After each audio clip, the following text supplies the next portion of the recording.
இந்த சூழ்நிலையில நமது ஆசிரியர்கள் யாருமே இங்க சூப்பர்வைசர் பார்க்க மாட்டாங்க. காலாண்டு அரையாண்டு ரீசெண்டா பள்ளிக்கூடத்துக்கு நல்ல பேர் வருமாறு நீங்க பயிற்சி வேணும். நான் ரொம்ப கெட்டிக்காரன், நல்ல முறையில சின்சியரா பயிற்சி வேணும். அதுக்கடுத்து பரீட்சைக்கு சில பையன் சொல்லுவாங்க விடிய விடியதான் படிப்பான். 4 நைட்டு 12 மணி வரைக்கும் 1 மணி வரைக்கும் 3 மணி வரைக்கும் விடிய விடிய படிச்சுட்டு அதுக்கப்புறம் அந்த மாதிரிலாம் வேண்டாம். நைட்டு 10:30 மணி ஆனவுடனே கரெக்டாக தூங்கிடு. ஒவ்வொரு நாளும் காலையில் எழுந்திரிச்ச உடனே உங்கள் டைம் டேபிளை பார்க்கணும். அதாவது அந்த காலண்டரில் நீங்கள் எழுதி வச்சிருக்கணும். அதாவது தமிழ் இங்கிலீஷ் இந்த 4 பரீட்சைகளுக்கு மட்டும் எல்லாரும் எல்லா நாளும் வருவீங்க தொடர்ச்சியாக. அதுக்கு அடுத்து அந்தந்த பாடங்களுக்கு மட்டும் அவங்க வருவாங்க. நீ வாட்டுக்கு பிசிக்ஸ்கான போகலையா டெய்லி எழுந்திரிச்ச உடனே காலையில் உன் டைம் டேபிள் எழுதி பார்க்கணும். அது ரொம்ப முக்கியம். தமிழ் இங்கிலீஷ் தான் தொடர்ச்சியாக வரும். அதுக்கப்புறம் வித்தியாசப்படும். அவனுக்கு இல்லைன்னு சொல்லிட்டு நீ இருந்தாத, நீ பார்க்கணும். அதுக்கடுத்து வேடிக்கை யாராவது சொல்லிடுவாங்க இன்னைக்கு ஒரு பரீட்சை இல்லை அப்படின்ட்டு, சன் நியூஸில் வந்துச்சு பேப்பரில் போட்டிருக்கான் அப்படின்ட்டு. அதெல்லாம் நம்பக்கூடாது. ரோட்டில் போகிற பஸ் ஸ்டாண்டில் போகிறவன் அங்கிட்டு நிற்கிறதா சொல்லுவான், பாப்பா இன்னைக்கு பரீட்சை இல்லை வீட்டுக்கு போகலாம் ஹெட் மாஸ்டர் சொல்லிட்டாரு அப்படின்னு. அதெல்லாம் சொல்லக்கூடாது, நம்பக்கூடாது. இங்கே வந்து பார்க்கணும். இங்கே நாங்கள் எழுதி போடுறோமா, ஹெட்மாஸ்டர் சொல்கிறாரா, அந்த மாதிரி சூழ்நிலை வரவே வராது. ஒரு தேதி கவர்மெண்ட்டில் ஃபைனல் எக்ஸாம் முடிவு பண்ணிட்டாங்கன்னா சரிதான், 100க்கு 100 அந்த தேதியில் அந்த நாளில் கரெக்டாக கச்சிதமாக நடந்தே தீரும். அதில் மாற்றவே முடியாது. அதை நல்லா பார்த்துக்கணும். அதுக்கடுத்து பல மாணவர்கள் நல்லா படிக்கிறவங்க இருக்கலாம், ஆவரேஜ் இருக்கலாம், சுமாரான வாய்ப்பு. இந்த 2-3 பாயிண்ட்டை மட்டும் இந்த மனசில் வச்சுட்டேன்னா சரிதான், நீயும் தேறிடலாம். இனி புதுசாக ஒன்றும் படிக்க வேணாம். இந்த மார்க் கம்மியாக அவ்வளோ நான் யோசனை சொல்கிறேன். புதுசாக இனி ஒன்றும் படிக்க வேண்டாம், அது முடியாது. ஏற்கனவே படித்ததை நல்லா தரவு பண்ணிக்கிட்டு படிக்கும்போது நம்பிக்கையோட படி. ஒவ்வொரு கேள்வியையும் படிக்கிறப்ப இந்த விட நிச்சயமாக பரீட்சைக்கு வருது அப்படி நினைச்சு படி. நான் படிக்கிறது உறுதியாக வருது அப்படின்னு நினைச்சா படி. நிச்சயமாக நம்பிக்கை ரொம்ப முக்கியம். அந்த முக்கியமான கேள்விகள் ஆசிரியர்கள் சொல்லியிருப்பாங்க. அதை நல்லா பார்த்துட்டே இருப்பாங்க. அதை விட்டேன், அதைத்தான் எழுத நினைச்சேன். ஒவ்வொரு ஆண்டுமே பள்ளியிட்ட நம்ம ஸ்கூல் கிடையாது, போரான சிலபஸ் பேர்டன் ரொம்ப கூடிருச்சு பாடம். இப்பதான் ஓரளவு சரியாயிருக்கு. சில ஆளுங்க பட்டினியா வர்றாங்க, காலையில் சாப்பிடாம ரொம்ப ஹெவியாகவும் சாப்பிட்டு வரக்கூடாது. ஓரளவு போயிட்டு இட்லி அதாவது இந்த மாதிரி ஏதாவது அந்த மாதிரி அசௌகரியங்கள்லாம் வந்துருக்கு.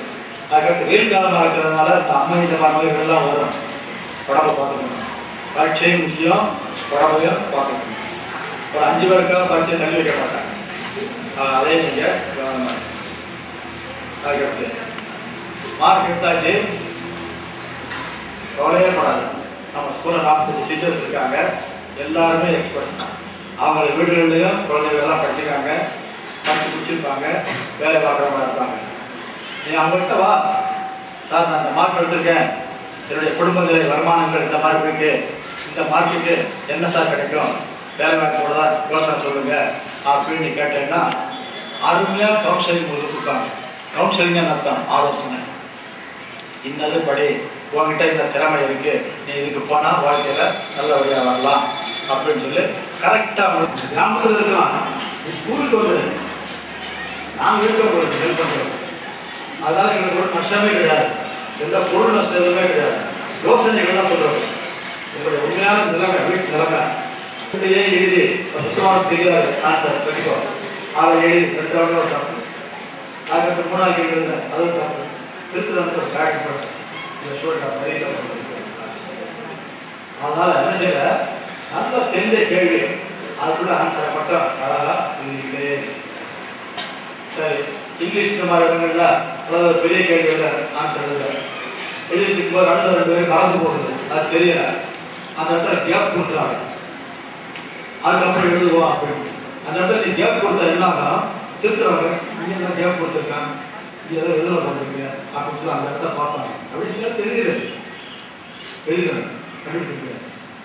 அதுக்கடுத்து சில நினைக்கலாம் 5 கேள்வி எழுத சொல்லியிருப்பான், 7 கேள்வி கொடுத்துருப்பான். 5 கேள்வி எழுத சொல்லியிருப்பான், நீ 7 எழுதிருப்ப, 2க்கு எக்ஸ்ட்ரா மார்க் போட்டுருவாங்க. அதெல்லாம் நிச்சயமா போட மாட்டாங்க. அந்த கொஸ்டின் பேப்பர் தனியாக இருக்கும், அதை வச்சு தான் திருத்துவாங்க. அதுக்கடுத்து ஆன்சர் பேப்பர் முதல் பக்கத்தில் ஏகப்பட்ட கட்டங்கள் இருக்கும். அந்த ஒவ்வொரு கட்டத்திலையும் நம்பர் போட்டு இந்த கேள்விக்கு இவ்வளோ மாற்றி அப்படின்னு சொல்லி போடுறாங்க. அவனுக்கு தெரியும் இந்த பகுதியில் 5 கேள்வி தான் எழுதணும், நீ 7 எழுதிட்டேன், இது 2 கூடுதல் அப்படின்னு சொல்லி கண்டுபிடிச்சுவாங்க. அந்த மாதிரி எழுதுறதுனால ஒரு டைம் வேஸ்ட் ஆகும். டைம் மேனேஜ்மெண்ட் ரொம்ப முக்கியம். எல்லா கேள்விகளும் வெளியிடுறதுக்கு நீ பார்க்கணும். அப்படி எல்லாத்தான் மார்க் உங்களுக்கு கூடுதலாக இடத்துக்கு வருவாங்க. அப்பதான் நீ உன் கையாலே கொடுக்கணும். நீ வாட்டுக்கிட்ட வச்சுட்டு போறேன்னு சொல்லி போயிடக்கூடாது. நீ எழுதிச்சு உன் கையாலே ஒரு எழுத ஸ்கிரிப்டை கொடுக்கணும். கடைசி ஒரு 10 நிமிஷமாவது அதுக்கு மேலே கட்டி முடிச்சிடணும். முடிச்சு எல்லா கேள்வியும் எழுதியிருக்கோமா, ஏதாவது விடுபட்டுருச்சா கவனக்குறைவா அப்படின்னு சொல்லி பார்க்கணும். 5 கேள்வி தெரிஞ்சிருக்கோம், 4 தான் எழுதியிருப்பேன், ஒரு கேள்வி எழுதாமல் இருந்திருப்பேன். ஆனால் 5 எழுதுனா தான் நீ பாட்டு நினச்சிருப்பேன். திரும்ப பார்க்கணும் 5 கேள்வி எழுதியிருக்கோமா அப்படின்ட்டு. கேள்வி நம்பரெல்லாம் கரெக்டாக போட்டிருக்கீங்களா அப்படின்னு நல்ல இங்க் வச்சு எழுதுங்க. முக்கியமான பாயிண்ட் தலைப்புகள் அங்கே போடப்படுது. அதுக்கடுத்து இந்த சயின்ஸ் எக்ஸாமுக்கெல்லாம் சில சேஞ்சஸ் எல்லாம் இருக்குது. அது என்னமோ ஏதோ அப்படின்னு சொல்லி நீ கவலைப்படாத, அதை நாங்கள் பார்த்துக்கோம். அதுக்கடுத்து இந்த நம்பர் போடுறது ஹால் டிக்கெட் உங்களுக்கு கொடுத்துருப்போம். அதில் பரீட்சை நம்பர் இருக்கும் 6 டிஜிட்டு. நீ வாட்டி 5 போட்டுறாங்க. நீ 5 போட்டாலும் என் கடையில் தப்ப முடியாது. கரெக்டான 6 போட வச்சிடணும், தெளிவாக போட வச்சிடணும். ஹால் சூப்பர்வைசர்ஸ் அவங்கள நீட்டாக செக் பண்ணிடுவாங்க. அதுக்கடுத்து ஒரு போர்டு நம்பர், அதெல்லாம் உங்களுக்கு சொன்னால் புரியாது. ஒவ்வொரு பிரிவுக்கு ஒரு போர்டு நம்பர் இருக்கும். அந்த நம்பர்லாம் எழுத வேண்டியிருக்கோம். நாங்கள் அதை ஹால் சூப்பர்வைசர் பார்க்க வர்றவங்களுக்கு மார்க் எழுதி வந்து ஊருக்கு போனீங்கன்னா சில கேவலம் இந்த மார்க் வச்சுட்டு ஒன்று ஆகாது அப்படின்னு அவங்க நினைப்பாங்க. அதுக்கடுத்து எப்படியாவது அதெல்லாம் நீ யோசனை பண்ணணும். ஏற்கனவே போக்குள்ள நான் சொல்லியிருக்கேன், டீச்சர் ஹாலுக்கு போக நினைக்கக்கூடாது. யோசனை பண்ணு வரும், ஞாபகத்துக்கு வரும். ஆனால் அந்த அளவுக்கு அதனால் வாசிக்கக்கூடிய அளவுக்கு எழுதுனா போதும். அதுக்கடுத்து உங்களை வாழ்க்கை பெறுவதற்கு நமது பள்ளியின் ஆசிரியர்கள் இருக்கிறாங்க. 140 மார்க்குகள் பெற்ற பி அன்புக்கரன் அவர்களுக்கு முதல் பரிசு வழங்கப்படுகிறது. காமர்ஸ்னா அக்கௌண்ட்ஸில் ஃபஸ்ட் மார்க்கு வாங்கினது வந்து பெரிய விஷயம் ஒன்றும் கிடையாது. ஏன்னா டவுன் மார்க்கு வந்து எங்கள் ஸ்ட்ரென்த்தே கிடையாது. இப்போ இதுதான் காமர்ஸ்.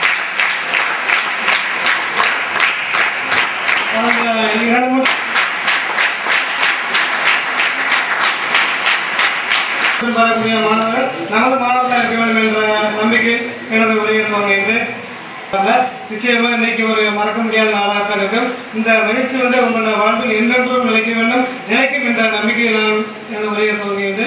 பொதுவாக வந்து நம்ம எலிமெண்டரி ஸ்கூல் லெவலில் அது பார்க்கலாம் வசதி வெளியில பாக்குறப்ப ஆகா இருந்தா இவர்களை போல் அல்லவா இருக்க வேண்டும். ஆகா பாட்டி டீச்சர் பாரு நல்ல ஜெல்லுன்னு வந்துட்டாங்க. நம்ம பாலும் ஆரோக்கியமாக இருக்க வேண்டும். நான் உடலால ஆரோக்கியமா இல்லை அப்படி இப்ப எப்ப பாரு எங்களை திட்டிக்கிட்டே இருப்பாங்க அப்படின்னு அதெல்லாம் எரிச்சல் பண்றாரு. என்னடா வருஷம் பூரா அறுக்கிறேன் இப்பயும் வந்து அறுக்கிறான்னு நினைக்காரு. ஒரு சின்ன கதை. நம்பிக்கை என்பது, நம்பிக்கை இருந்தால் எந்த விதமான தோல்வியில இருந்தும் சரி நம்மளால் மீண்டு வர முடியும். எப்பொழுதுமே ஒரு மனிதன் நல்ல எண்ணங்கள், பாசிட்டிவ் தாட்ஸ், நல்லவற்றையே நினைக்க வேண்டும்.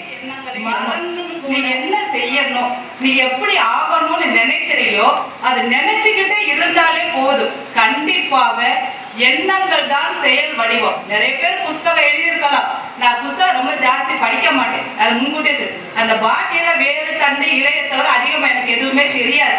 வாழ்க்கையினுடைய அனுபவம் தான் நான் கத்துக்கிட்டு இருக்கேன். நான் பேப்பரை பார்த்து அவரு அந்த அறிஞரை பார்த்து அதெல்லாம் நான் படிச்சு வழக்கம் கிடையாது, ஒத்துக்கு.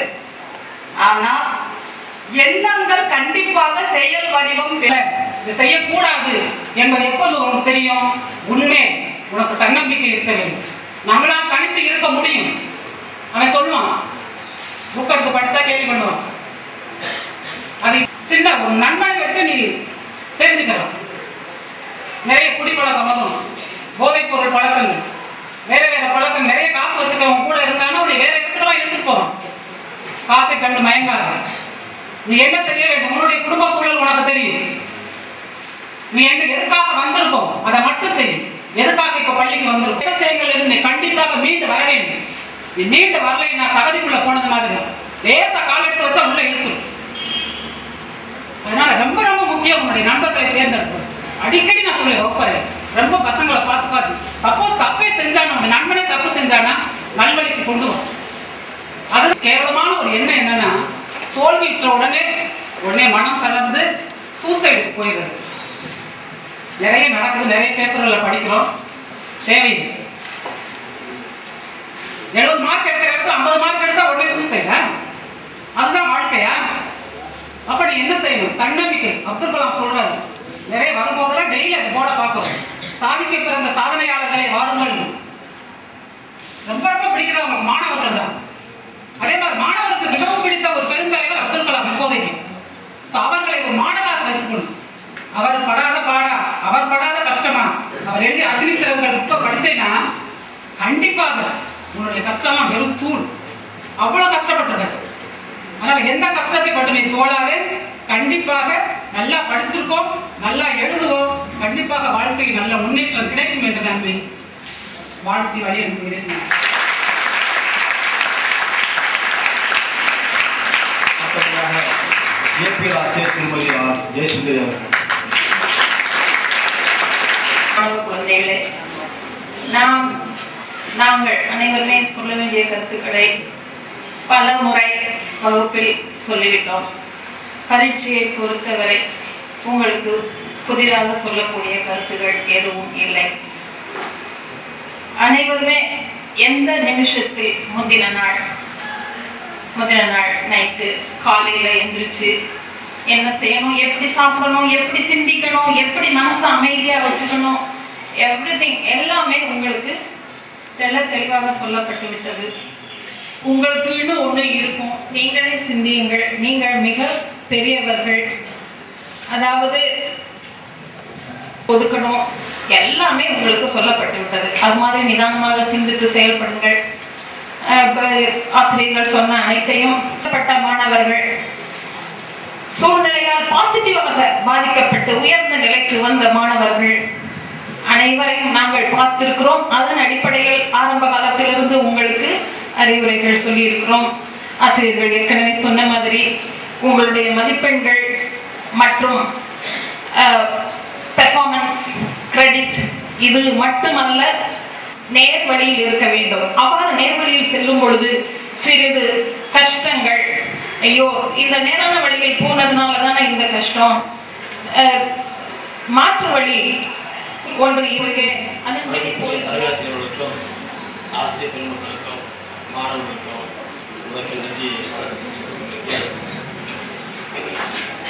ஈடுபாட்டோடு செய்கின்ற காரியங்கள் நிச்சயமாக வெற்றி பெறும் என்பது இந்த விழாவில் இருந்தே தெரிகின்றது. மாணவர்கள் மிகுந்த ஈடுபாட்டோடு இந்த விழாவை நடத்துகின்றீர்கள். ஆசிரியர் அனைவரும் அவருடைய நிலை என்பதில்லாமல் எல்லா ஆசிரியர்களும் இணைந்து இந்த இடத்திலே இருந்து உங்களை வாழ்த்துகின்றார்கள்.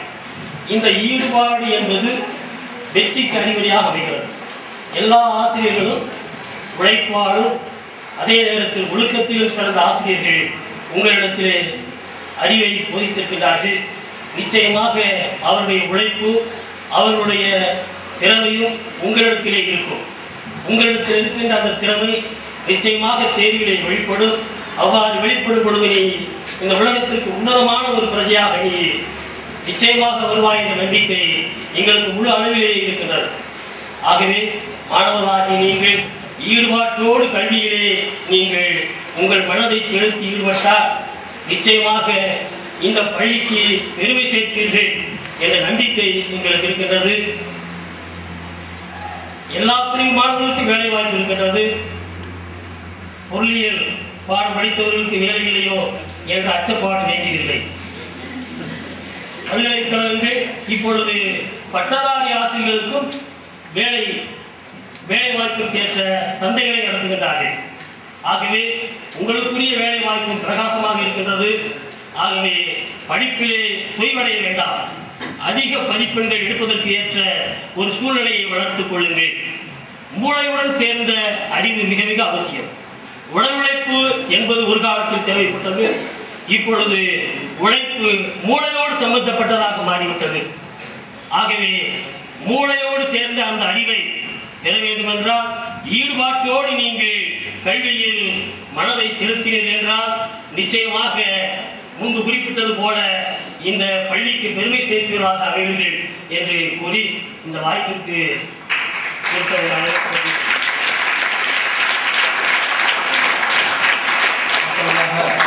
வரலாற்று ஆசிரியர் திருமதி ஆர் சுப்புலட்சுமி அவர்கள். வணக்கம். இந்த ஆண்டு 12ஆம் வகுப்பு முழு ஆண்டு தேர்வு எழுத போகிறவங்களுக்கு மாணவர்கள் எந்தவித பயமோ பதற்றமோ இருக்கக்கூடாது. அதே போல விடைத்தாளில் இந்த கடவுள்களின் சின்னங்கள் பூ போடுறதோ சிலுவை போடுறதோ அடுத்தது நம்பர் எழுதுவாங்க, அதெல்லாம் விட்டுருங்க. நான் எத்தனை நாள் சொல்லியிருக்கேன், ஆனால் பேப்பரில் இன்னும் அந்த இது காணப்படும். ஏன்னா அது திருக்குற இடத்துல சிலருடைய மனதை பாதிக்கும். ஆனால் உங்களுடைய மதிப்பெண்கள் குறைய வாய்ப்பு இருக்கும். ஆனால் அந்த இதை எதுவுமே நீங்கள் எழுத வேண்டாம். அடுத்து நீங்கள் படிப்பதற்கு கடவுள் மீது நம்பிக்கை வைத்து உங்கள் மீது நம்பிக்கை வைத்து நிச்சயம் வெற்றி பெறுவோம் என்ற நம்பிக்கையோடு எழுதுங்கள். எனவே இந்த ஆண்டு பொதுத் தேர்வு எழுதுகின்ற நீங்கள் அனைவருமே நல்ல மதிப்பெண்கள் பெற்று எல்லோரும் நிச்சயம் வெற்றி பெறுவீர்கள் என்று வாழ்த்தி விடுகிறேன்.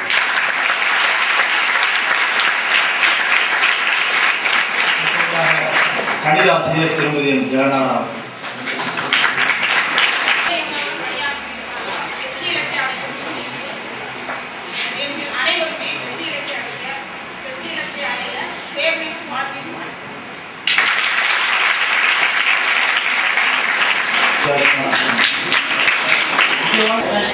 பன்னிரண்டு வருடங்களாக பள்ளி வாழ்க்கையை முடித்து உங்கள் வாழ்க்கைக்குள் நீங்கள் புதிதாக செல்ல இருக்கிறீர்கள். புதிய ஒரு காலநிலை எடுத்து வைக்க இருக்கிறீர்கள். 12 வருடங்களாக பள்ளி கல்வியை மட்டும் அல்ல, ஆசிரியர்களாகிய நாங்கள் உங்களுக்கு நல்ல ஒழுக்கத்தையும் கற்றுக் கொடுத்திருக்கிறோம். அரசு தேர்வு எப்பொழுதும் காலை 10 மணிக்கு ஆரம்பிக்கும். பல மாணவர்கள் வெளியூர்லேருந்து தான் நீங்கள் வருவீங்க. அதனால் டைம் ஃபேக்டர் ரொம்ப முக்கியம். 10 மணி பரீட்சைக்கு வெளியூர்லேருந்து வந்தாலும் உள்ளூர் மாணவர்கள் இருந்தாலும் சரி தான் 9:15 இங்கே பள்ளிக்கூடத்துக்குள்ளே இருக்கணும். அதுக்கு ஏற்ப உங்கள் பஸ்ஸை நீங்கள் ஐடியா பண்ணிக்கங்க. ஒரு பஸ்ஸு முன்கூட்டியே வர்ற மாதிரி பார்த்துக்குங்க. 9:15 ஊரில் பஸ் இருக்குது, அது 9:45 வந்துருக்கலாம். அந்த ரிஸ்க்கெல்லாம் எடுக்கக்கூடாது. அந்த பஸ்ஸு பிரேக் டவுன் ஆகிடும், அன்றைக்கி வராமல் போயிடும். அந்த மாதிரி ரிஸ்க்கெல்லாம் அதை கொண்டு வச்சுருக்க யாரும் காப்பாற்ற முடியாது. அதை பார்த்துக்கணும். அதனால் எந்த சூழ்நிலையிலையும் எல்லாருக்கும் சொல்கிறேன், 9:15 பள்ளிக்கூடத்துக்கு வரணும். வந்த உடனே சீட்டிங் அரேஞ்ச்மெண்ட்ஸ் பார்க்கணும். தமிழ், இங்கிலீஷ் இந்த 4 பரீட்சைகளே இருக்கும். என்னோட தங்கே இன்னும் இன்னைக்கு இங்கே போட்டுருக்காங்களே பதற வேண்டாம். எண்ணிக்கை குறையும். ஃபிசிக்ஸ் மட்டும் எழுதலாம், அதை ஹிஸ்ட்ரி பையன் மட்டும் எழுதுவாங்க. வணக்கம். எல்லாரும் பாசிட்டிவ்லேயே சொல்லிட்டே இருந்தாங்க. எப்பயுமே பாசிட்டிவ் இருக்கிறது வந்து 2மே இருந்தால் தான், ப்ளஸ் அண்ட் மைனஸ் இருந்தால் தான் லைட் எரியும். அதே மாதிரி சார் நான் நெகட்டிவ் ஆட்டிடியூட்ல அவங்கள்ட்ட இருக்கக்கூடியதை வந்து சுட்டி காமிக்கிறேன். இப்போ ஒரு ஃபர்ஸ்ட் டிவிஷன்லேருந்து இப்போ ஒரு ஃபர்ஸ்ட் மிட்டம்லேருந்து செகண்ட் டிவிஷன் வரைக்கும் ஒரு 7 பரீட்சை முடிஞ்சிடும். அதை நான் கரெக்ஷன் பண்ணி திருப்பி கொடுத்துருப்போம், திருப்பி சொல்லியிருப்போம், ஏதாவது தப்பு அப்படிங்கிறதெல்லாம் சொல்லியிருப்போம். அதை திருப்பி அதே தப்பாக திருப்பி மீண்டுமே சில பேர் செஞ்சிருப்பேன். அந்த நீ படிக்காம இருக்கிறத தெளிவா படிச்சு வச்சுக்கோ. இப்ப எழுதுற டெஸ்ட் எல்லாமே ஆப்பேலில இருந்து மற்ற ரிவிஷன் எல்லாமே பாத்தீங்கன்னா தெரியும், அடுத்தடுத்த நாள் தொடர்ச்சியாவே பரிச்சை வந்துடும். ஒரு நாள்ல முழுமையா அந்த டெக்ஸ்ட் புக்கை ரிவைஸ் பண்ண முடியல அப்படின்னு சில பேருக்கு இருக்கும், ப்ராப்ளம் இருக்கு. இப்ப டேலண்ட் டெஸ்ட்ல ஒரு மாணவன் வந்து பயாலஜில ஃபர்ஸ்ட் மார்க் நம்ம அருப்புக்கோட்டை மாவட்டத்தில் சொல்லிட்டு வாங்கினார், 142 மார்க். பாட்டனில் 70, சுவாலஜி ஒரு 22 மார்க். ஆனா அந்த டேலண்ட் டெஸ்ட் முடிஞ்சதுக்கு அடுத்து வந்த பரீட்சைகள்ல அந்த மார்க் வாங்க முடிஞ்சா அப்படின்னு சொன்னா வாங்கல.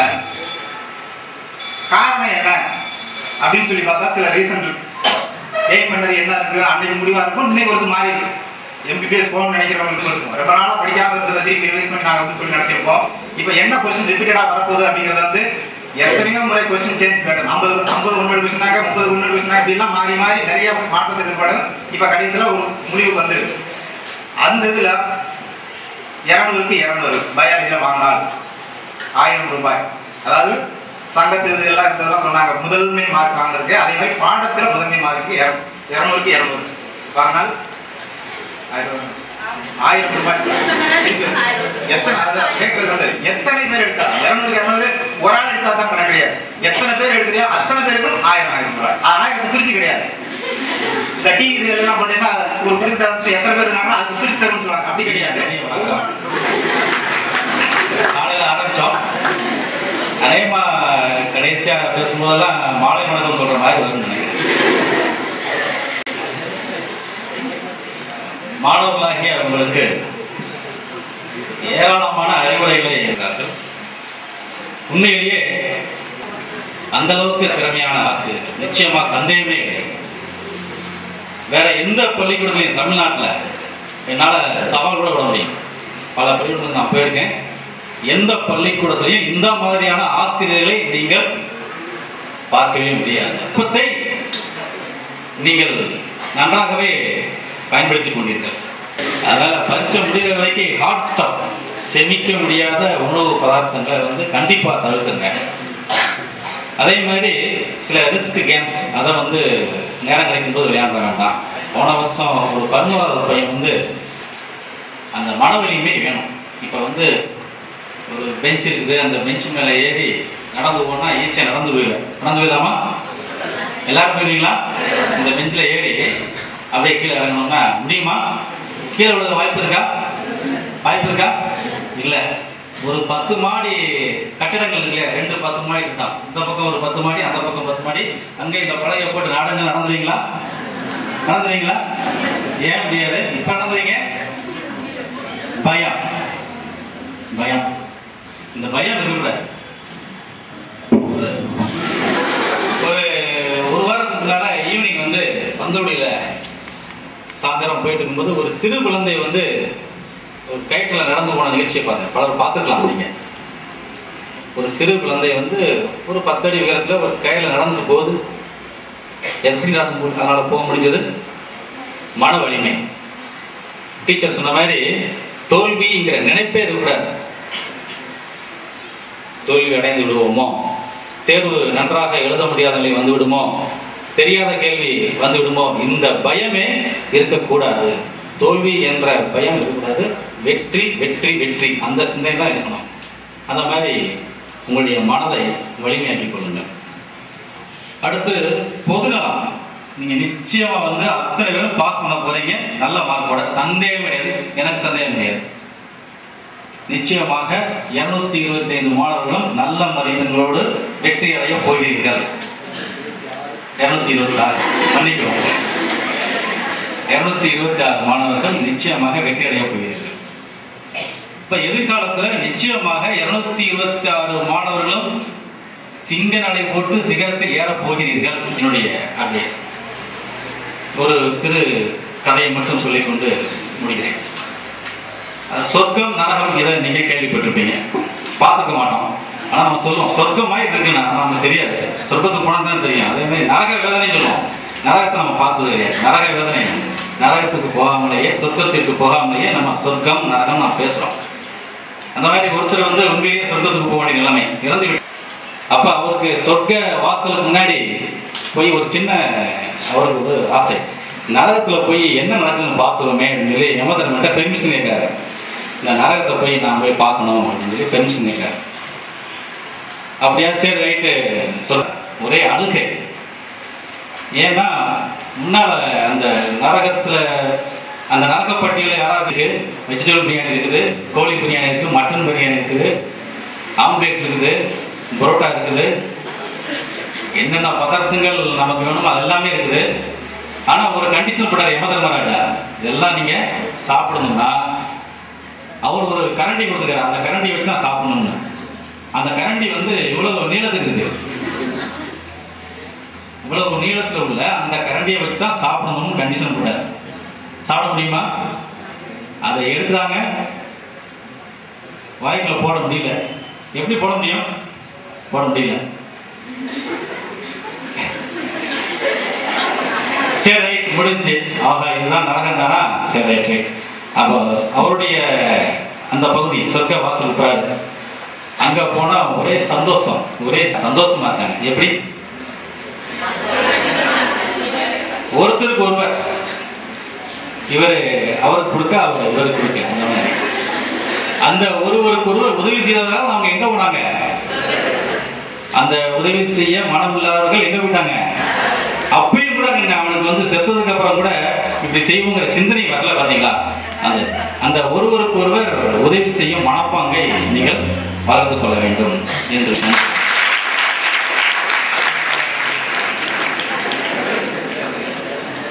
அனைவருக்கும் வணக்கம்.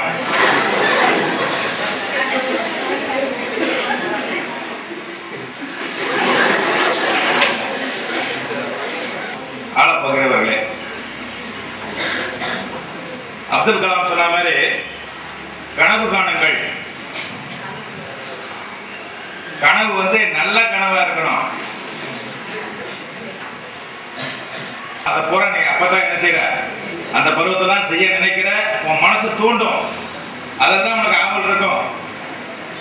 அந்த விடலை பருவத்துல உன் மனதை கட்டுப்படுத்தி கொண்டு நல்ல ஒரு மன நம்பிக்கை மனதில் வளர்த்துக்கணும். எப்பயுமே அதாவது எப்பயுமே வந்து ஒரு ரிலாக்ஸ் மனசை வந்து எளிமையா வச்சுக்கோ.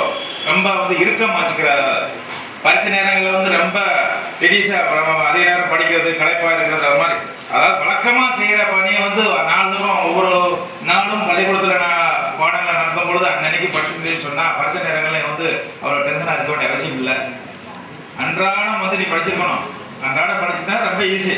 அது உன்னை ஈன்றவர்களுக்கும் உன்னை பெற்றோர்களுடைய அவங்களுக்கு பெருமை நீ என்ன சேர்க்க போற என்ன அவங்க என்ன உன்னை எதுக்காக வந்து அவங்க படிக்காதவங்களா இருக்கலாம் படிச்சவங்களா இருக்கலாம் பின்னாடி வருங்காலத்துல நம்மளை போல படிக்காதவங்க என்ன இருப்பாங்க நம்மளை போல கஷ்டப்படாம பிள்ளை வந்து எதிர்காலத்துல நல்லா இருக்கணும். எல்லாரும் சொல்லல மனசை கட்டுப்படுத்திக்கோ. கட்டுப்படுத்திக்கிட்டு அப்புறம் வந்து நீ அதாவது அந்த இப்ப இந்த 9ஆம் கிளாஸ்ல இருந்து ஆரம்பிச்சிருக்க கொண்டு உன்னுடைய லைஃப் ஃபியூச்சர் லைஃப் என்ன ஃபியூச்சர் எதிர்காலம் என்பது கேள்விக்குறிதான். எதிர்காலம் என்பது கேள்விக்குறி. அது உன் கையில தான் இருக்கு. அதை தீர்மானிக்கிறது நீ தான். அதுக்கு வழிகாட்டியா தான் நாங்கள் இருக்கமே தவிர அதை வந்து நீ தீர்மானிக்கிறது எல்லாமே உன் கையில தான் இருக்கு. அதனால கனவு காணுங்கள். எப்படி சமுதாயத்துக்கு நல்ல மாணவர்களாக காட்சியளிக்க கனவு காணுங்கள். உன்னுடைய ஈன்றவர்களுக்கு பெருமை சேர்க்கக்கூடிய அளவுக்கு உன்னுடைய பெற்றோர்களுக்கு பெருமை சேர்க்கக்கூடிய அளவுல அதை நினைச்சு பாருங்க. பள்ளிக்கூடத்தின் நிலையை வந்து எப்பயும் அந்த உயர்ந்த நிலையெல்லாம் இருக்கு. பந்தல்வடி பள்ளிக்கூடம் அப்படின்னு சொன்னா சுத்த வட்டாரத்துல பந்தல்வடி பள்ளிக்கூடம் அங்கதான் படிக்கணும் அப்படிங்கிற போட்டி போட்டுட்டு வர்றாங்க.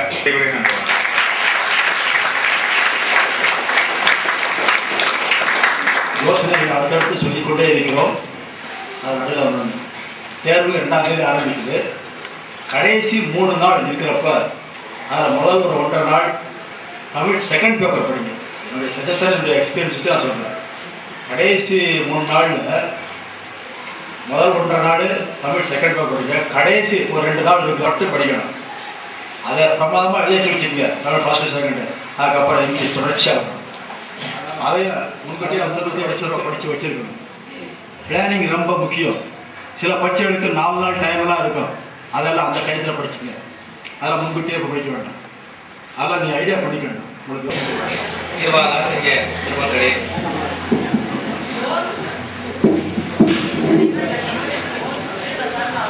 பிரியமானவர்களே, என்றைக்கும் பிரியமானவர்களே, எங்களுடைய உள்ளங்களை விட்டு என்றைக்கும் பிரியமானவர்களே, உங்கள் அனைவருக்கும் இந்த மதிய வேளையிலே என்னுடைய வணக்கத்தை தெரிவித்துக் கொள்கிறேன். எப்பொழுதுமே கோபுர கலசங்களுக்கு தான் உடம்புக்கு கும்பாபிஷேகம்லாம் இருக்கும். இந்த அடிப்படைகளுக்கு ஒரு ஆராதனை கூட இருக்கு. ஆனால் அதையெல்லாம் மறக்காம நம்முடைய தலைமை ஆசிரியர்கள் உங்களுக்கு அடிப்படையாக இருந்த எங்களை 10வது வகுப்பு வரை கல்வி கற்று தந்த எங்களையும் அழைத்து உங்களை வாழ்த்த சொல்லி இருக்கிறதுக்கு உண்மையிலேயே நான் பெருமைப்படுகிறேன். நீங்கள் உண்மையிலேயே இந்த பள்ளிக்கூடத்திலிருந்து விடை பெறுகிறீர்களா அல்லது விடுதலை பெறுகிறீர்களா என்று விடுதலை பெறுகிறது என்று சொன்னால் அது தவறுதான். ஏன்னா அந்த பள்ளிக்கூடம் வந்து சிறை கோட்டம் இல்லை, இது ஒரு அறக்கோட்டம். அடிப்படை கல்வியை கற்று கல்லூரி கல்விக்கு இன்றைக்கு கால் எடுத்து வைக்கிற ஒரு விழா நடந்துகிட்டு இருக்கு. அப்படிப்பட்ட நேரத்தில் எங்களையும் பேச வாழ்த்துவதற்கு அழைத்த உங்களுக்கும் முதற்கு நன்றி சொல்லிக் கொடுக்கிறேன். உங்களுடைய முகத்தில் இருக்கிற சந்தோஷத்துக்கு காரணங்கள் எல்லாம் பல பேர் சொன்னாங்க. வசதி வாய்ப்புகள் எல்லாம் உங்களுக்கு பெற்றோர்கள் எல்லாம் நல்லபடியாக தான் செஞ்சிருக்காங்க. அதையெல்லாம் நீங்க நினைச்சு பாருங்க. உங்களுடைய உயர்வுக்காக அந்த உழைத்தவர்கள் காட்டுல மேட்ட கடுமையான உழைப்போடு இருந்து உங்களுக்காக உங்களுடைய வசதிக்காக தன்னுடைய ஒவ்வொரு பொழுதையுமே கஷ்டத்தை போக்கிக் கொண்டிருக்கிற அந்த பெரியவர்களை எல்லாம் நீங்கள் நினைத்து பார்க்க வேண்டும். பெற்றோர்களை நினைத்து பார்க்க வேண்டும். ஆசிரியர் சார்பாக நாங்கள் பள்ளி ஆசிரியர் சங்க சேர் ஸ்ரீ வேலுச்சாமி அவரோட ஆசிரியர்கள் வாழ்த்தவே முடியும்.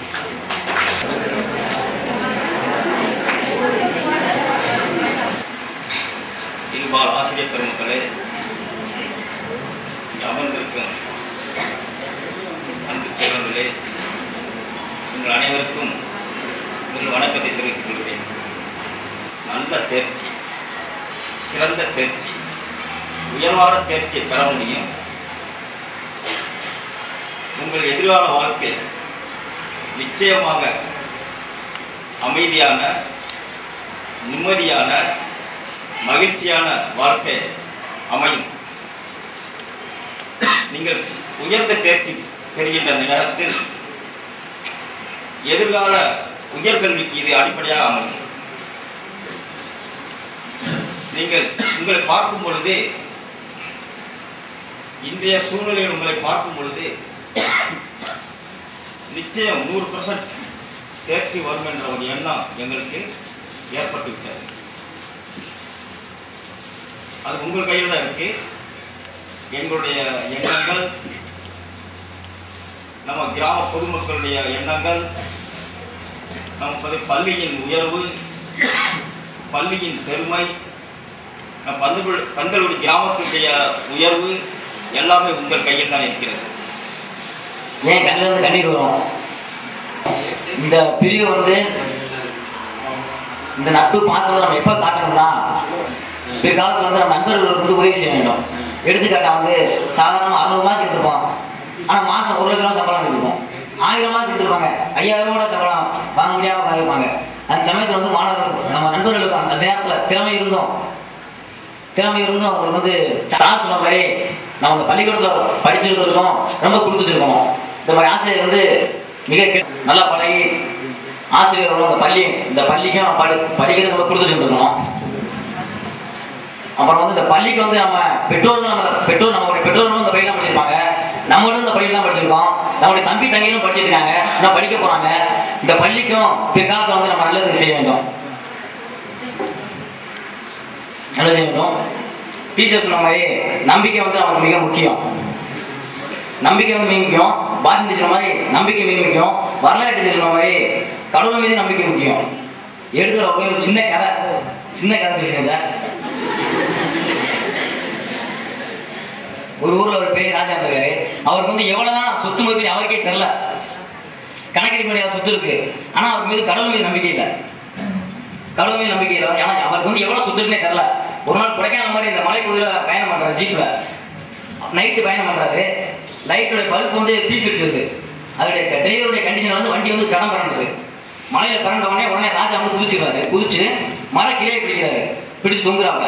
அப்ப தொங்கிட்டு இருக்கும்போது கடவுள் நம்பிக்கை இல்லை. அப்போ கடவுள் வேண்டாப்ல, நான் இதெல்லாம் கடவுள் நம்பிக்கை நான் இப்ப நீ என் கடவுளை என்னை காப்பாத்து, உனக்கு என்ன வேணாலும் செய்றேன், நானு உன்னை கோயில் வச்சு கும்பிட்றேன், என்ன வேணாலும் செய்றேன் அப்படின்னு உடனே இறைவன் தோன்றாப்ல. தோன்ற உடனே நான் சொல்றதை கேட்பீங்களா அப்படிங்கிறாப்ல. சொல்றதை கேட்பேன் அப்படிங்கிறாப்ல.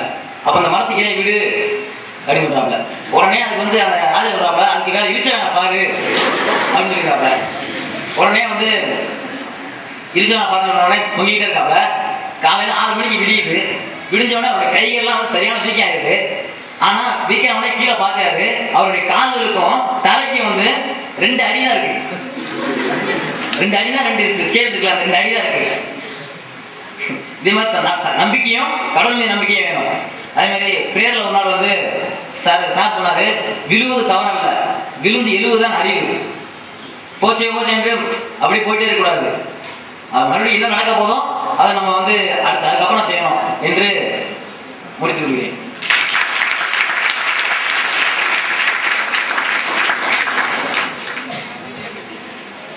இரண்டு தினங்களுக்கு முன்பாக தேர்வுகள் எப்படி நடத்த வேண்டும் என்பதை பற்றி முதன்மை கண்ட பாடல்களுக்கு அந்த ஒரு வரி கேள்வி அல்லது மல்டிபிள் சாய்ஸ் மாதிரி ஒன்வேர்டு மாதிரி இந்த கேள்விகளுக்கு முந்தையெல்லாம் எல்லாருக்கும் ஒரே மாதிரி கொஸ்டின் இருக்கும்.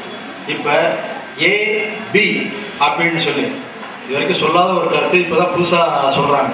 ஒவ்வொரு நாளும் சேஞ்சஸ் வந்துக்கிட்டே இருக்குது. இப்போ லேட்டஸ்ட்டு இப்போ ஒரு ஹாலில் 20 பேர் பரிட்சை எழுதுறான். ஒரு ஹாலுக்கு 20 பேர் தான். அந்த 20 பேரில் முதல் ஆளுக்கு ஏங்கிற கொஸ்டின் கொடுப்போம், அதுக்கு அடுத்த ஆளுக்கு பிங்கிற கொஸ்டின் இருக்கும். எல்லா கொஸ்டினுமே மாறி இருக்காது. அது சில முக்கியமான ஒரு ஒன்வேர்டு 30 மார்க் 40 மார்க் உள்ளது மட்டும்தான் மாறி இருக்கும்.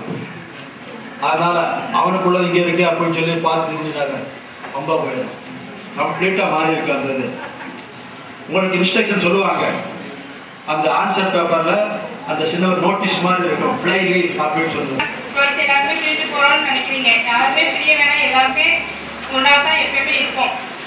நம்ம சொல்லிக் கொடுத்த டீச்சர்ஸ், நம்ம தலைமை ஆசிரியர் எல்லாரையும் விட்டு பிரியணும்னு மட்டும் கவலையே வேண்டாம். எல்லாரும் கனவு காணுங்க. நான் சொன்னதே அப்போ சார் சொன்னாரு. கனவு இது அப்துல் கலாம் சொன்ன கருத்து. கனவு காணுங்க. கனவுனா சும்மா நீங்க தூங்கிக்கிட்டு கனவு காணுறது கிடையாது.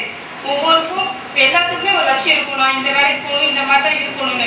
அந்த லட்சியத்தை நம்பி அந்த லட்சியம் எப்படி இருக்கணும் அதை பற்றி கனவு காணுங்க. இத்தனை நாள் நான் இந்த ஸ்கூலில் படிக்கிறேன்னு சொன்னாலே எல்லாருமே பெருமைப்படுவாங்க. இப்போ நான் இந்த 12 கவர்மெண்ட் ஸ்கூலில் படிக்கிறேன் அப்படின்னாலும் அப்படியே அந்த ஸ்கூலாக நல்ல ஸ்கூல் அப்படின்னு சொல்லுவாங்க. இந்த ஸ்கூலுக்கு பெருமை சேர்க்கிறது நம்ம எல்லாத்துக்குமே கடமை. இத்தனால இந்த பள்ளிக்கு நம்மளால பெருமை தேடி தரணும். நம்ம ஸ்கூல் வந்து நம்மளால பெருமைப்பட்டு நிற்கிறது நமக்கு எல்லாத்துக்குமே ரொம்ப சந்தோஷமான விஷயம். அதனால எல்லாருமே நல்லா படிச்சு ஸ்கூலுக்கு நல்லா பெருமை தேடி தரணும். இத்தனை வருஷமா ஒரு வருஷம் எத்தனையோ படிச்சிருக்கோம். ஆனா இனிமேலாவது இன்னும் 5 நாள் இருக்கு எக்ஸாமுக்கு. அந்த 5 நாளே வந்து நேரத்தை எதுவுமே வீணடிக்காம நம்ம நல்லா படிச்சோம்னா இன்னும் நல்ல நிலைமைக்கு வரலாம். எல்லாரும் நல்லா படிங்க. எல்லாத்துக்கும் ஆல் தி பெஸ்ட். நல்லா எக்ஸாம் எழுதுங்க.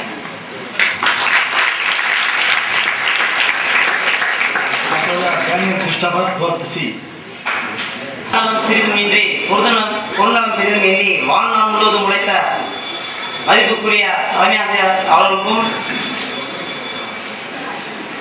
உழைத்து கல்வி செல்வத்தை நம்ம உள்ளத்தில் வைத்து வைத்த இருபால் ஆசிரியர் அவர்களுக்கும் கடன் பட்டவர்களும் கடமை புரிய வேண்டும் என்ற நிபந்தனையில் எப்போன்ற மாணவர்களுக்கும் முதற்கண் வணக்கத்தை தெரிவித்துக் கொள்கிறேன். நான் பேசிக்கொண்டு வந்த தலைப்பு மாணவர் வாழ்க்கை. கோபத்தால் முடியாது, கோபத்தால் நிறைவேற்றி குறைவுமான கல்வியே மாணவ வாழ்க்கைக்கு ஆதாரமாகும். நாம் பள்ளியில் 2 பருவங்களில் நாம் படித்து வருகிறோம். 6 to 9, மற்றொன்று 10 to 12. அந்த 6 to 12 வந்து படிப்பு வந்து படிக்கும். ஆனால் நாம் பேசிக் கொண்டிருக்க இந்த நிலைமையில் அப்படியல்ல என்று நான் நம்புகிறேன். உலகையே இருளாகவும் வெளிச்சமாகவும் பிரிக்கக்கூடியது மின்சாரம். அந்த பிரித்தவர் பெஞ்சமின் பிராங்க்லின். அவரும் அவரது மகன் வில்லியமும் கடைத்தெருவில் நடந்து கொண்டிருக்கும் போது மின்னல் உருவானது. அந்த மின்னலை மகன் கேட்கிறார், எப்படி இந்த மின்னல் உருவாகிறது என்று கேட்கிறார். அவருக்கு அது தெரியவில்லை. ஏனென்றால் அப்பொழுதுதான் முயற்சி செய்கிறார், எப்படி கண்டுபிடிக்க வேண்டும் என்பதை முயற்சி செய்கிறார். பொய் அடுப்பு போன்றவற்றை அக்கேள்விக்கான உருவான பதில்கள் ஆகும். உங்கள் வாழ்நாளெல்லாம் நீங்கள் உணவிற்காக செலவழித்த செலவு எவ்வளவு என்பதை எண்ணி பாருங்கள். நம்மையே எதிர்காலமாக எண்ணி வாழ்பவர்கள் பெற்றோர்கள். 1 முதல் 12 வரை படிக்க நம்ம செய்த செலவு, உழைப்பு ஆகியவற்றிற்கெல்லாம் நீங்கள் பதில் செய்ய நேரம் இதுதான். நிகழ்ச்சி சரியா 10 மணிக்கு ஆரம்பித்து 11 மணிக்கு முடிச்சிடுவோங்கிற ஒரு நினைச்சிட்டு இருந்தேன். அது என்னடான்னா கவர்மெண்ட் சோலைப்பட மாதிரி பெருசாக போயிட்டு வாய்ப்பு பண்ண முடியல. பெருமக்களை, மாணவ மணிகளை ஆகிய அனைவருக்கும் எனது காலை வணக்கம். ஒரு மாணவனின் எதிர்காலம் வகுப்பறையில் தான் தீர்மானிக்கப்படுகிறது என்பது அறிஞர்களின் கருத்து. அதற்கிணங்க வற்றாது பாய்ந்து வளம் கொடிக்கும் ஜீவநதியை போல் கல்வி செல்வத்தை அள்ளித்தரும் வள்ளல்களாம் ஆசிரியர்கள். இந்த ஆசிரியர்கள் இருட்டு பிரதேசத்தில் பிரகாசிக்க துடிக்கும் எங்களுக்கு ஒளியை தந்தவர்கள். சமுத்திரத்தில் நீந்தி கரை சேர துடிக்கும் எங்களுக்கு இவர்கள் தான் கலங்கரை விளக்கு. இந்த ஆசிரியர்கள் அறிவு வெள்ளம் தேங்கி நிற்கும் நீல பள்ளம். இவர்களை பல்லாண்டு வாழ்க வளமுடன் என வாழ்த்தி அனைத்து மாணவர்களின் சார்பாக சிறந்தாழ்ந்து வணங்குகிறேன். பள்ளிக்காலம் அது ஒரு வசந்த காலம். கண்ணியமான நண்பர்களே, உங்களோடு பழகி ஒவ்வொரு நாளும் சரித்திரத்தின் ஒரு பக்கமாகும். என் பள்ளிக்கால நண்பர்களே, உங்களுக்கு என் இறுதி வணக்கம். பிரிவு வருகிறது. இது ஒரு மகிழ்ச்சியான துன்பம். மகிழ்ச்சியோடு சுமந்தால் எதுவும் பாரமாக இராது. பள்ளி படிப்பு என்பது வேர்கள் போல் கசப்பானவை, ஆனால் அதன் கனிகள் மிகவும் இனிப்பானவை. பள்ளி நண்பர்களே, உங்களுக்கு முடிவில்லா முயற்சியால் எல்லையில்லா வானத்தையும் எளிதில் அடையலாம். தன்னம்பிக்கையோடு நீ எழுந்தால் இமயம் கூட உன் இடுப்பளவுதான். தன்னம்பிக்கையோடு நீ எழுந்தால் உன் இமயம் கூட உன் இடுப்பளவுதான். படுத்து கிடப்பவனுக்கு பகல் கூட இரவுதான். எழுந்து நடப்பவனுக்கு திரும்பும் திசையெல்லாம் கிழக்குதான். உனக்கு சூரிய விதிகளை திறந்திடு. உயர இரவுகள் பறந்திடும். தோல்விகள் உன்னிடம் தோற்றுவிடும். எழுந்து நட, உனக்கென ஒரு பாதை அமைத்துக்கொள், வெற்றி உணர்ந்தாகும். எழுந்து நட, உனக்கென ஒரு பாதை அமைத்துக்கொள், வெற்றி உணர்ந்தாகும். தனிமையோடு உறவாடுங்கள் நண்பர்களை, உறவாடுங்கள். வெளித்தெரிந்து போராடுங்கள் நண்பர்களை, போராடுங்கள். வெற்றி உங்களோடு வரும். சிறகு விரித்து பார்க்க துடிக்கும் நண்பர்களே, உங்கள் எதிர்கால வாழ்க்கை நலமாக அமையட்டும். வாழ்க வையகம், வாழ்க வளமுடன். வாய்ப்பளித்தமைக்கு நன்றி கூறி விடைபெறுகிறேன்.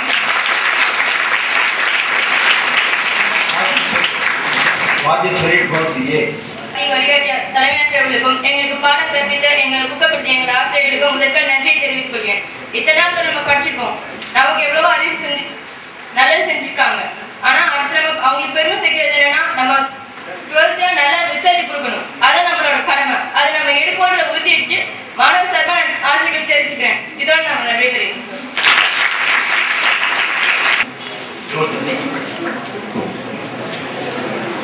அனைவருக்கும் வணக்கம். நம்ம 10ஆம் வகுப்பு முடிச்சு வந்ததும் மீச முளைக்கும், வெள்ள பருவம், செய்யாததெல்லாம் செய்ய தோணும். இது ஒரு பக்கம் இருந்தாலும் நம்முடைய மனநிலையை புரிஞ்சுக்கிட முடியும். 12th வந்துட்டா நம்மளோட நிறை குறைய தெரிஞ்சுக்கலாம். நம்ம கிட்ட என்ன நிறை இருக்கு, அதை எப்படி யூஸ் பண்ணலாம், நம்ம கிட்ட என்ன குறை இருக்கு, அதை எப்படி நிவர்த்தி செய்யலாம்ன்றது நமக்கு தெரியும். பெற்றவங்களோட சூழ்நிலையை அனைத்தையுமே இந்த பருவத்துல நீங்க அழிச்சுக்கலாம். நம்ம இப்ப படிக்கிற 11th 12th அடுத்த வருஷம் படிக்கிற நம்ம 3 வருஷம் படிக்கிற காலேஜ் லைஃப். இந்த லைஃப்ல நீங்க எந்த வேணாலும் ஈஸியா கத்துக்கலாம், எந்த பழக்கத்தை வேணாலும் ஈஸியா கத்துக்கலாம், எந்த கெட்ட பழக்கத்தை விட நானும் ஈஸியா கத்துக்கலாம். நீங்க இப்போ கத்துக்கிற நல்ல பழக்கமும் கெட்ட பழக்கம் தான் லைஃப் லாங். கண்டிப்பா சொல்றேன், லைஃப் லாங் உங்களுக்கு இதுதான் கடைசி வரைக்கும் இருக்கும். நீங்க நடுவுல இதை விடணும் போனாலும் கூட முடியாது, அந்த அளவுக்கு இருக்கும். இந்த இருக்கிற 5 எப்படி சின்ன வயசுல நம்ம அம்மா அப்பா சொல்லிக்கிறதெல்லாம் நமக்கு எப்படி அம்மா அப்பா நம்ம எப்படி உச்சரிக்கிறோமோ அது போல இப்ப இருக்கிற இந்த 5 வருஷத்துல நம்ம கத்துக்கிறதெல்லாம் லைஃப் லாங் இருக்கும். நல்லா கத்துக்கோங்க, நல்லதையே பண்ணுங்க. தோல்விங்கிறது நம்ம மனசு பொறுத்துதான் இருக்கும். நம்ம அந்த தோல்வியை எடுத்துக்கிட்டாலும் தோல்வி, மற்றபடி அந்த தோல்வியே கிடையாது. உதாரணமா நான் மக்கள் தொகை பெருக்கத்தை பத்தி நான் அன்னைக்கு நல்லா சொல்லணும்னு எல்லாருக்குமே தெரியும். அப்ப நான் வீட்டுல ஒரே அழுக, தாரதாரையா கண்ணீர், படுத்தவ அன்னைக்கு ஃபுல் நைட் எந்திரிக்கவே இல்லை. மறுநாள் பெஞ்சில உட்காந்து ஒரே அழுக, ஒரு பயம். மற்றபடி நான் தான் அப்படி நினைச்சேன். ஆனா என்ன ஊக்கப்படுத்தின வாத்தியாருங்க அத்தனை பேருமே இருக்கிற வரைக்கும் இப்ப வரைக்குமே என்னை இப்ப ஊக்கப்படுத்துறாங்க. உதாரணமா தமிழ் சார் கண்டிப்பா இனிமே வர பேச்சு போட்டியில ஏன் கல்லூரியில நான் போய் பேசினாலும் கண்டிப்பா பேசுவேன். தோல்விங்கிறது இனிமே எனக்கு மறந்து போச்சு, அவ்வளவுதான். நல்லா எழுதுங்க, நல்லபடியா பண்ணுங்க, நல்ல பழக்கத்தை கத்துக்கோங்க. தேங்க்யூ.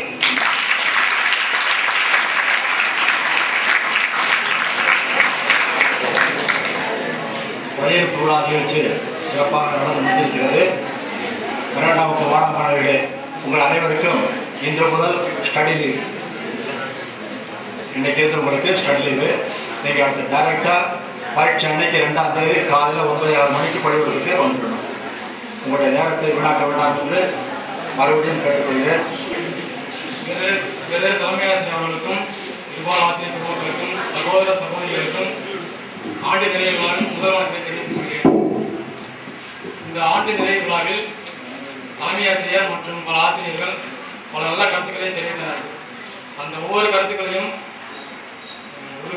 உறுதிமொழியாக எடுத்துக்கொண்டு வாழ்வில் சிறந்து விளங்க வேண்டும் என்று விளங்குவோம் என்று தெரிவித்துக் கொள்கிறேன்.